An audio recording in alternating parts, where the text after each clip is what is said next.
Morning student.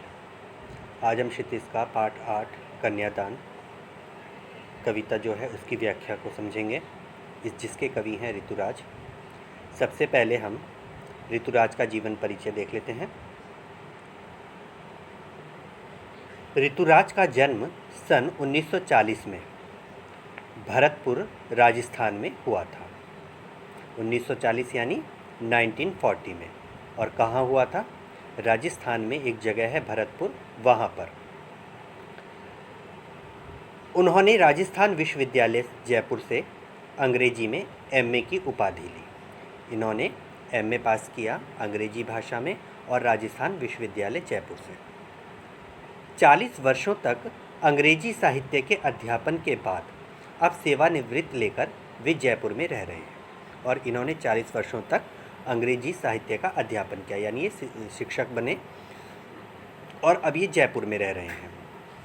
अंग्रेजी में वर्चस्व रखते हुए हिंदी में रचनाएं कर हिंदी के गौरव के लिए योगदान कर रहे हैं। जबकि इनकी पकड़ बहुत अच्छी अंग्रेजी भाषा में थी, किंतु उसके बावजूद भी इन्होंने हिंदी भाषा पर भी बहुत अच्छी पकड़ बनाई और अपनी रचनाएं की।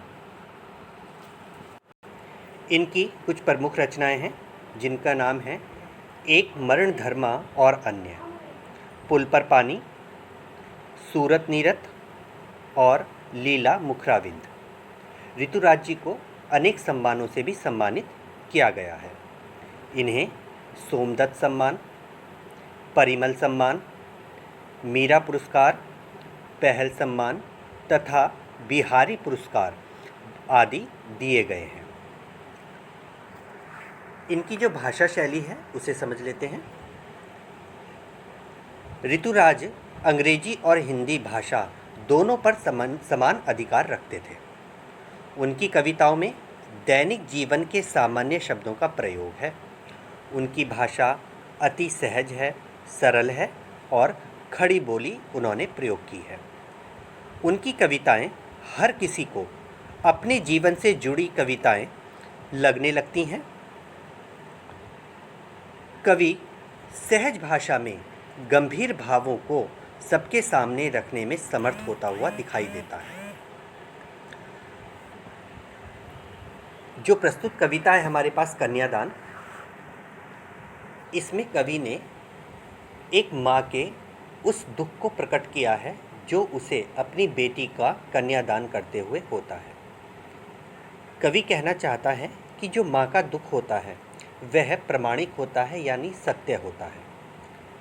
माँ ने अपनी बेटी को विदाई के समय क्या क्या सीख दी, वो इस कविता के अंतर्गत कवि ने हमें बताई हैं। पारंपरिक रूप से अगर हम देखें तो हम लोग देखते हैं कि माँ अक्सर अपनी बेटी को सीख देती है ससुराल में मिलकर रहने की, सबकी आज्ञा का पालन करने की, और कि तुम अपने ससुराल जा रही हो, वहाँ से तुम्हारी अर्थी निकलनी चाहिए। इस तरीके की बातें और इस तरीके की शिक्षाएं माँ बाप के द्वारा दी जाती हैं। किंतु ऋतुराज जी ने इस कविता में माँ के द्वारा बेटी को परिवार में बनाए रखने की सीख तो दी ही है, साथ साथ उसे अत्याचार के विरोध का भी सामना कराया है और बताया है कि अगर अत्याचार हो तो उसका भी सामना हमें करना है। तो कविता है हमारी, कितना प्रमाणिक था उसका दुख लड़की को दान में देते वक्त, जैसे वही उसकी अंतिम पूंजी हो। लड़की अभी सयानी नहीं थी, लड़की अभी सयानी नहीं थी, अभी इतनी भोली सरल थी कि उसे सुख का आभास तो होता था, लेकिन दुख बाँचना नहीं आता था। पाठिका थी वह धुंधले प्रकाश की, कुछ तुकों और कुछ लयबद्ध पंक्तियों की। माँ ने कहा पानी में झांककर अपने चेहरे पर मत रीझना। आग रोटियां सेकने के लिए है, जलने के लिए नहीं। वस्त्र और आभूषण शाब्दिक भ्रमों की तरह बंधन हैं स्त्री जीवन के। माँ ने कहा लड़की होना पर लड़की जैसी दिखाई मत देना। तो कवि ने कहा है कि कितना प्रमाणिक था उसका दुख, अर्थात जब माँ अपनी बेटी को विदा कर रही है तब उसका जो दुख है वह बिल्कुल प्रमाणिक है। प्रमाणिक यानी वास्तविक है, अर्थात बेटी की विदाई के समय जो माँ को दुख हो रहा है वह वास्तविक दुख है, जैसे वही उसकी अंतिम पूंजी हो। और अपनी बेटी को दान करते हुए अर्थात उसका कन्यादान करते हुए उसे लग रहा है जैसे वह आज अपनी अंतिम पूंजी भी किसी को समर्पित कर रही हो। यहाँ बेटी को अंतिम पूंजी क्यों कहा गया है? यहाँ बेटी को अंतिम पूंजी इसलिए कहा गया है क्योंकि माँ अपने सुख दुख अपनी बेटी से बांटा करती थी और अब शादी के बाद वह चली जाएगी और माँ बिल्कुल अकेली रह जाएगी। माँ अपने सुखों को, अपने दुखों को अब किसी से नहीं बांट पाएगी, इसीलिए बेटी को अंतिम पूंजी कहा गया है। आगे कवि कहता है, लड़की अभी सयानी नहीं थी, अभी इतनी भोली सरल थी। जो लड़की है जिसका विवाह हो रहा है वो सयानी यानी समझदार, वो अभी समझदार नहीं है, वो बहुत भोली है और बहुत सरल स्वभाव की है कि उसे सुख का आभास तो होता था लेकिन दुख बाँचना नहीं आता था। वो जो बेटी है वो संसार में मिलने वाले सुखों से तो परिचित है, उसे पता है उसकी शादी होगी, उसे नया परिवार मिलेगा, नए रिश्ते मिलेंगे, जेवर मिलेंगे, कपड़े मिलेंगे, इन सुखों से तो वो परिचित है, किंतु उसे दुखों का आभास बिल्कुल भी नहीं है। उसे नहीं मालूम कि ससुराल में जाकर के क्या क्या दुखों को भी सहन करना पड़ता है। उसे अपना दुख समझना नहीं आएगा। आगे लेखक ने कहा है, पाठिका थी वह धुंधले प्रकाश की, कुछ तुकों और कुछ लयबद्ध पंक्तियों की। कवि ने उस बालिका को, उस बच्ची को बताया है कि वह एक ऐसी पाठिका थी। पाठिका यानी पढ़ने वाली, जीवन की सच्चाई को पढ़ना। ठीक है, पाठिका का मतलब ऐसे होता है कि जो पढ़ता है, जैसे हम किताब पढ़ रहे हैं तो वो पाठिका, यानी लड़कियां जो हैं वो पाठिका हैं, लड़के जो हैं वो पाठक हैं। ठीक है, तो यहाँ पर लड़की की बात है, इसीलिए उसने कहा पाठिका थी वह धुंधले प्रकाश की, अर्थात वह केवल जीवन के सुखों को पढ़ पाती थी, कुछ तुकों और कुछ लयबद्ध पंक्तियों की, और वह केवल सुखों को समझती थी, कुछ तुकों को और कुछ लयबद्ध पंक्तियों को, अर्थात तुक और लयबद्ध पंक्तियाँ आराम से पढ़ ली जाती हैं, इसीलिए कवि ने कहा कि वह केवल सुखों को ही जान पाती थी। आगे वह कहता है,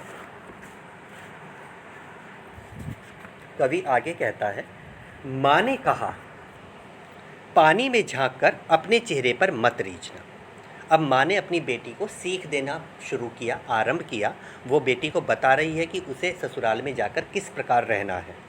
तो माँ ने उसको पहली सीख क्या दी? माँ ने उसको पहली सीख दी कि माँ ने कहा पानी में झांककर अपने चेहरे पर मत रीझना, कि ससुराल पक्ष के लोग तेरी सुंदरता की प्रशंसा करेंगे। उस सुंदरता की प्रशंसा सुनकर तू आनंदित मत होना, क्योंकि यही प्रशंसा स्त्रियों को बंधन में बांधने का कार्य करती है। आगे माँ ने उसे दूसरी सीख दी, आग रोटियां सेकने के लिए है, जलने के लिए नहीं। तो ये बहुत महत्वपूर्ण बात उस माँ ने अपनी बेटी को समझाई, क्योंकि माँ भी ससुराल में होने वाले अत्याचारों से परिचित है। वह इसीलिए अपनी बेटी को भी सचेत कर रही है। वह नहीं चाहती कि जो कुछ उसने सहा है वो उसकी बेटी को भी सहना पड़े। तो इसीलिए माँ ने कहा कि आग रोटियां सेकने के लिए है, जलने के लिए नहीं। कि जब भी घर में आग जले तो वो सिर्फ इसलिए जले कि खाना बनना है।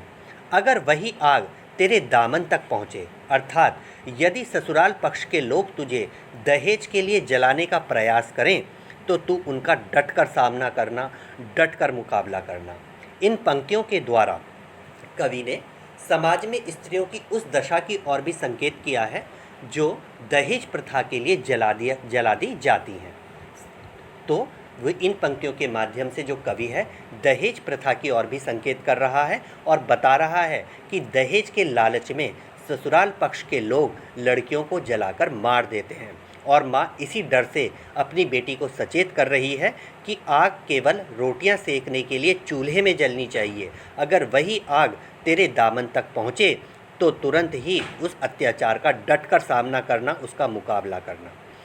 आगे माँ ने बेटी को सीख दी। माँ ने कहा, वस्त्र और आभूषण शाब्दिक भ्रमों की तरह बंधन है स्त्री जीवन के। अब माँ जानती है कि स्त्रियों की सबसे बड़ी कमजोरी क्या होती है। स्त्रियों की सबसे बड़ी कमजोरी होती है वस्त्र और आभूषण। और ससुराल पक्ष के लोग यही वस्त्र और आभूषण स्त्रियों को देकर उन्हें बंधन में बांधने का प्रयास करते हैं।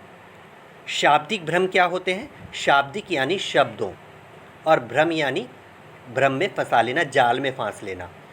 जो शब्द होते हैं ना, वह अच्छे अच्छे व्यक्तियों को अपनी जाल में फांस लेते हैं।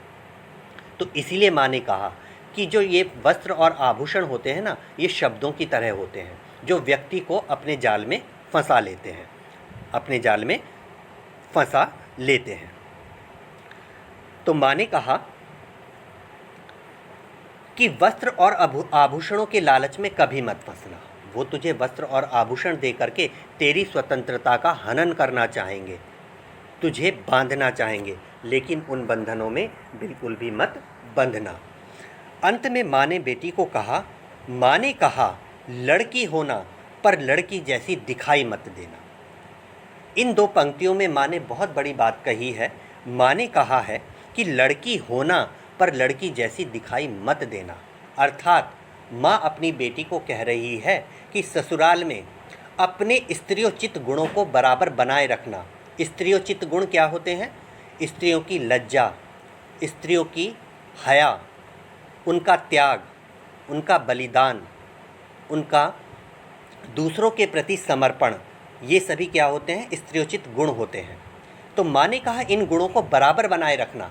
जब तक ससुराल पक्ष के लोग तेरे पर अत्याचार ना करें, तब तक इन गुणों को बनाकर लड़की होना बनता है, लड़की होना प्रकट करना, यानी घर की लाज को बनाए रखना। किंतु यदि ससुराल पक्ष के लोग तुझ पर अत्याचार करते हैं, तुझे दहेज के लिए प्रताड़ित करते हैं, तुझे दहेज के लिए मारने का प्रयास करते हैं, तब लड़की जैसी दिखाई मत देना, अर्थात तब अत्याचार का सामना डटकर करना, उनसे डरना बिल्कुल भी नहीं। तो ये कविता थी बेटा हमारी एक कन्यादान, जिसके कवि थे ऋतुराज, जिसमें माँ अपनी बेटी को ससुराल में होने वाले अत्याचारों के प्रति जागरूक कर रही है और उसे सीख दे रही है। आशा है आप लोगों को ये कविता समझ में आई होगी, और अगली कविता मैं आप लोगों को अगली वीडियो में समझाऊंगा। God bless you.